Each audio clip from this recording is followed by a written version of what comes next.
स्वागत है आपका प्योर पॉलिटिक्स में। रविवार को प्रधानमंत्री के शपथ लेने से पहले नरेंद्र मोदी को एनडीए का औपचारिक रूप से नेता चुन लिया गया है। लेकिन इस मौके पर प्रधानमंत्री नरेंद्र मोदी ने जो भाषण दिया वो कई मामलों में ऐतिहासिक है। पिछले कई सालों के भाषण से प्रधानमंत्री के इस भाषण को एक नए नजरिए से, एक नए पर्सपेक्टिव से देखने की जरूरत है। तो आखिर इस भाषण में ऐसा क्या था जो एक नया नजरिया, एक नया पर्सपेक्टिव देता है? तो प्योर पॉलिटिक्स में बात हम प्रधानमंत्री के इस भाषण को डिकोड करने की कोशिश करेंगे। शायद अपने पूरे 10 साल के कार्यकाल में एज ए प्रधानमंत्री, as a prime minister Narendra Modi ने कभी भी अपने भाषण में एनडीए शब्द का इस्तेमाल इतनी बार नहीं किया होगा जितना उन्होंने आज के भाषण में किया, जब उन्हें एनडीए के आधिकारिक रूप से नेता चुने जाने के बाद जो उनका भाषण था उसमें उन्होंने एनडीए का इस्तेमाल, एनडीए शब्द का इस्तेमाल तकरीबन 100 बार से ज़्यादा किया हो गया। इससे पहले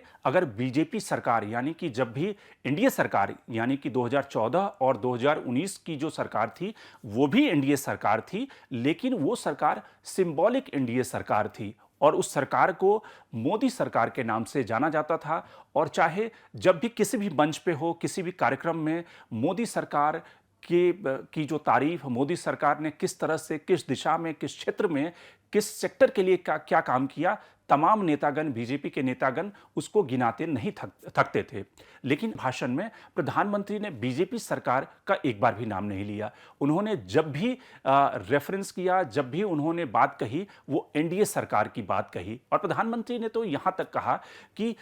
किस तरह से एनडीए सरकार ने पिछले 30 सालों में जो कोलिशन की पॉलिटिक्स या फिर भारत की राजनीति में योगदान दिया है, वो एक तरह से सबसे क्रेडिबल अलायंस है, वो एनडीए का अलायंस। अब सवाल यह है कि प्रधानमंत्री नरेंद्र मोदी को इस एनडीए अलायंस को बार बार रेखांकित करने की जरूरत क्या आन पड़ी? क्यों वो बीजेपी सरकार से एनडीए सरकार की तरफ उन्होंने कदम बढ़ाए और उसके मायने क्या हैं? तो सबसे पहला उसका जो मतलब है वो ये मतलब है कि प्रधानमंत्री को इसलिए कहने की जरूरत पड़ी कि पिछले 2-3 दिनों में नतीजे आने के बाद जब बीजेपी की संख्या घटकर 303 से 240 पे आ गई तो पूरे देश भर में एक नैरेटिव की शुरुआत हुई, क्योंकि पॉलिटिक्स जो है वो नैरेटिव का गेम है। जिस पार्टी ने जो नैरेटिव जनता के दिमाग में पहुंचाया उसके आधार पर वोटर जो हैं, जो पब्लिक है, जनता है जो वोट डालती है, वो उस नैरेटिव के आधार पर अपनी राय बनाता है। तो पिछले 2-3 दिनों में नतीजे आने के बाद जिसमें बीजेपी की संख्या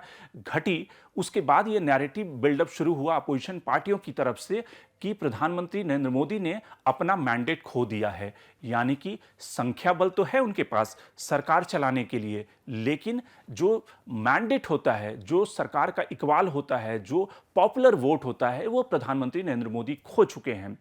अब इस नैरेटिव को ध्वस्त करने की जरूरत थी, क्योंकि अगर बीजेपी या प्रधानमंत्री नरेंद्र मोदी इस नैरेटिव को ध्वस्त नहीं करेंगे तो उनके लिए उस ओरा के साथ में, उस इकबाल के साथ में सरकार चलाना मुश्किल होगा। और अगर ओरा, इकबाल खत्म हो गया तो बीजेपी का जो सारा ट्रम्प कार्ड है, जो प्रधानमंत्री नरेंद्र मोदी की जो ब्रांड इक्विटी है, वो अगर खत्म हो गई तो बीजेपी की जो कमजोरी है वो सामने रिफ्लेक्ट होगी और बीजेपी की जो स्ट्रेंथ है वो कमजोर होने लगेगी। तो इसलिए प्रधानमंत्री नरेंद्र मोदी के लिए जरूरी था ये कहना, जिस पर कि प्रधानमंत्री नरेंद्र मोदी ने अपने भाषण में ये कहा कि एनडीए का 3 टर्म पूरा हो चुका है। इससे पहले वो अपने भाषणों में बहुत ज़्यादा वाजपेयी सरकार के टर्म की बात नहीं करते थे। तो 2 टर्म तो उन्होंने अपना गिनाया,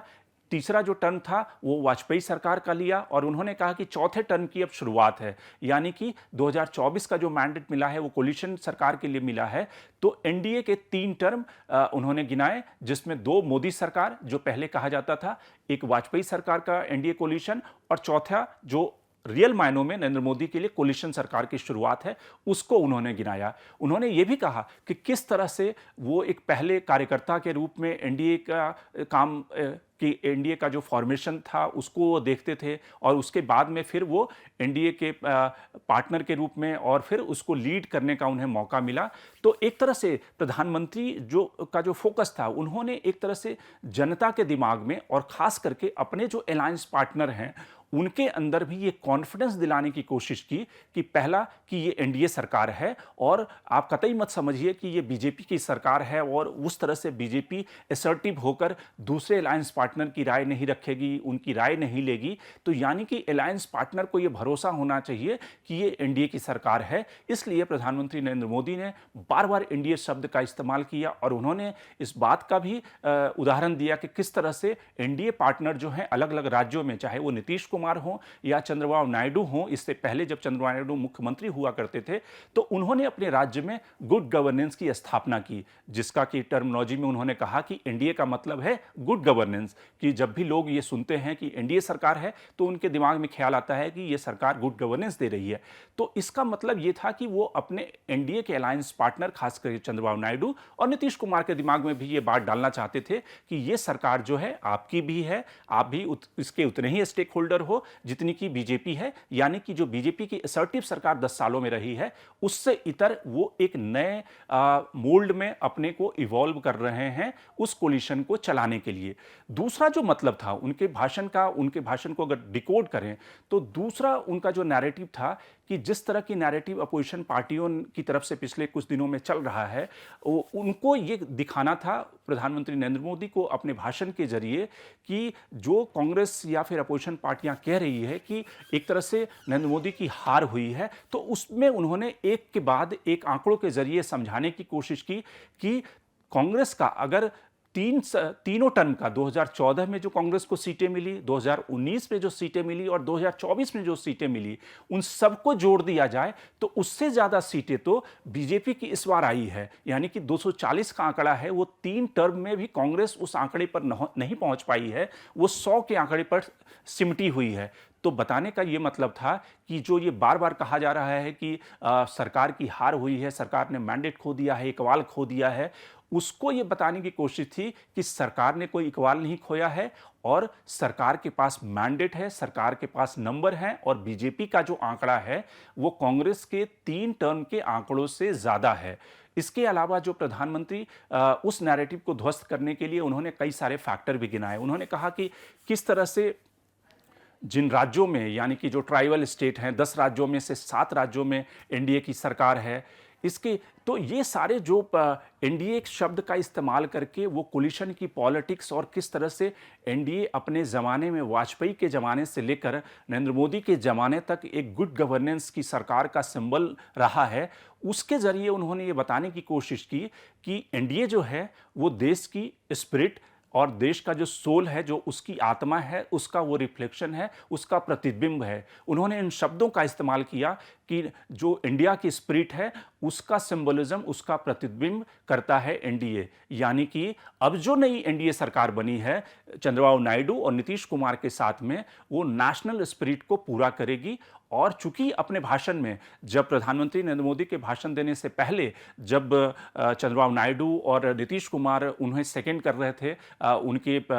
नेता चुने जाने पर, तो नीतीश कुमार ने इशारों में जो कोलिशन पॉलिटिक्स के, जो उसको कहते हैं टैंट्रम्स या फिर जो कोलिशन पॉलिटिक्स की अपनी डिमांड होती है, उसको उन्होंने उस भाषण में भी संसद के सेंट्रल हॉल में भी उन्होंने रखा। इशारों में उन्होंने ये कहा कि जो बिहार की मांग है उसको प्रधानमंत्री पूरी करेंगे, वो जानते हैं और हम सब मिलकर बिहार का विकास करेंगे। तो बिहार का जो स्पेशल पैकेज और बिहार का जो नीतीश कुमार की कई सालों से मांग है वो उन्होंने सेंट्रल हॉल में भी रख दिया। वैसे ही चंद्रबाबू नायडू ने ये बात कही खास तौर से कि रीजनल जो एस्पिरेशन है उसको सरकार को नेशनल एस्पिरेशन के साथ में ध्यान रखना होगा। तो यानी कि चंद्रबाबू नायडू की जो डिमांड है कि उन्हें स्पेशल पैकेज मिलना चाहिए, उन्हें अपने स्टेट कैपिटल अमरावती के लिए पैसे चाहिए और जिस तरह की वो फंड की डिमांड करते रहे हैं वो प्रधानमंत्री के सामने उन्होंने रखी। बाद में प्रधानमंत्री ने अपने भाषण में भी इस बात का उल्लेख किया कि जो रीजनल एस्पिरेशन है वो नेशनल एस्पिरेशन के साथ दोनों का सामंजस्य रहे और इसके लिए सरकार काम करती रहेगी। तो दो जो फैक्टर ऐसे थे कि पहला तो जनता के दिमाग में इस बात को, नैरेटिव को बिठाना कि बीजेपी की हार नहीं हुई है, बीजेपी और ब्रांड मोदी की जो इक्विटी है वो इंटैक्ट है और जनता के दिमाग में जो अपोजिशन पार्टियां ये भ्रम फैलाने की कोशिश कर रही है कि बीजेपी की हार हो गई है, बीजेपी के नंबर कम होने से बीजेपी का तो पूरा इकबाल खत्म हो गया है, नरेंद्र मोदी का इकबाल खत्म हो गया है, उन सारी धारणाओं को नेस्तनाबूद करना और साथ में जो अपने अलायंस पार्टनर हैं उनको भी ये कन्विंस करना, उनमें भी विश्वास भरना कि भाई ये एनडीए की सरकार है और एनडीए की सरकार एक नेशनल स्पिरिट को पूरा करेगी। और चूंकि ये एनडीए की सरकार 30 सालों का हमारा ट्रैक रिकॉर्ड है, तो इसलिए हम पे डाउट ना करें। और साथ में इस भाषण में आप पिछले कई सारे भाषण या कई सालों के, पिछले 10 सालों में नरेंद्र मोदी ने कभी भी शरद यादव का एनडीए के कंट्रीब्यूशन के लिए, जॉर्ज फर्नांडिस का नाम, प्रकाश सिंह बादल का नाम, वाजपेयी का नाम वो लेते रहे हैं, लेकिन एनडीए के जो शुरुआती जो फाउंडर मेंबर्स थे जिन्होंने एनडीए की स्थापना की वाजपेयी के जमाने में, उन सबको याद करके कहीं ना कहीं नरेंद्र मोदी ये दिखाना चाहते थे कि किस तरह से एनडीए का जो ट्रैक रिकॉर्ड है, एनडीए का जो कोलिशन पॉलिटिक्स को हैंडल करने का, जो चलाने का जो पुराना ट्रैक रिकॉर्ड है, वो काफ़ी स्ट्रांग है। इसलिए जो इंडिया अलायंस की जो बातें हो रही है, इंडिया अलायंस जो कह रहा है कि उनके पास भले उन्हें नंबर्स नहीं मिले लेकिन मैंडेट उनके पास में है, वो केवल पावर शेयर करने के लिए इकट्ठा हुए हैं। और प्रधानमंत्री ने यहां तक कहा कि कल तक जो लोग बात अलायंस पॉलिटिक्स की करते थे, इंडिया अलायंस की बात करते थे, उनके अलायंस पार्टनर तो ये कह रहे हैं कि भाई जो आप पार्टी के कुछ नेताओं ने कहा कि उनका जो अलायंस कांग्रेस के साथ में हुआ था वो सिर्फ लोकसभा के लिए हुआ था, वो विधानसभा के लिए नहीं है। तो आप समझ सकते हैं कि ये किस तरह के इंडिया अलायंस के लोग हैं, वो किस तरह से पावर हंग्री लोग हैं। तो यानी कि इंडिया बनाम जो एनडीए का जो दोनों अलायंस की जो निटिग्रिटी है, उसकी जो क्रेडिबिलिटी है, उसका जो विश्वास है, उसका जो ट्रैक रिकॉर्ड है, उसको वो जनता के सामने एस्टैब्लिश करना चाहते थे। तो प्रधानमंत्री के मोदी के भाषण का जो दूसरा टेक अवे था वो ये था।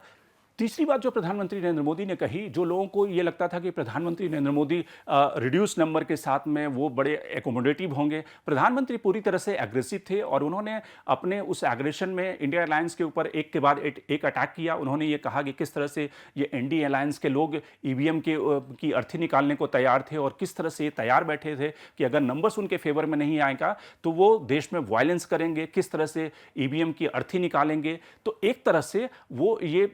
एड्रेस करना चाहते थे कि उनका जो अटैक है, जो अपोजिशन जो पार्टियां हैं और जिस तरह की पॉलिटिक्स वो पिछले 10 सालों में करते रहे हैं कि अपोजिशन के ऊपर, उनके करप्शन के ऊपर, उनके नैरेटिव के ऊपर अटैक करना, उसको वो छोड़ेंगे नहीं। जिसका कि उदाहरण उन्होंने ईवीएम के जरिए दिया, जिसके जरिए उन्होंने ये कहा कि ये वायलेंस करने की शुरुआत करने वाले थे, किस तरह से वो कन्फ्यूजन क्रिएट कर रहे थे पूरे देश भर में, इसके अलावा विश्व भर में वो भारत की बदनामी, भारत के लोकतंत्र का मजाक उड़ाने से लेकर वो किस तरह से चुनाव के दौरान भी सुप्रीम कोर्ट बार बार जाकर इलेक्शन कमीशन के ऊपर सवाल उठाकर वो भारत की डेमोक्रेसी और उसका एक उपहास उड़ाने के लिए हमेशा तैयार बैठे थे। तो यानी कि प्रधानमंत्री नरेंद्र मोदी जो अपना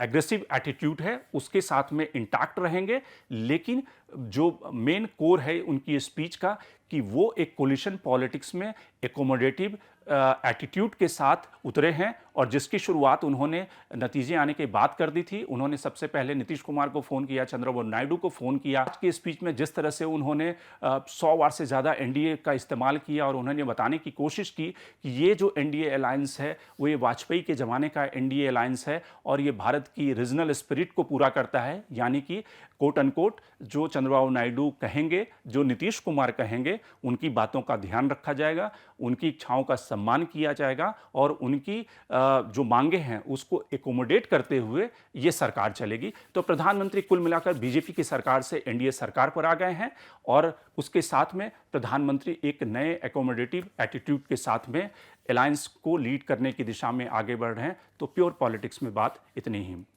लेकिन आप हमारे YouTube चैनल को सब्सक्राइब करना ना भूलें, अपने कमेंट्स, अपने रिएक्शन लगातार हमें भेजते रहें।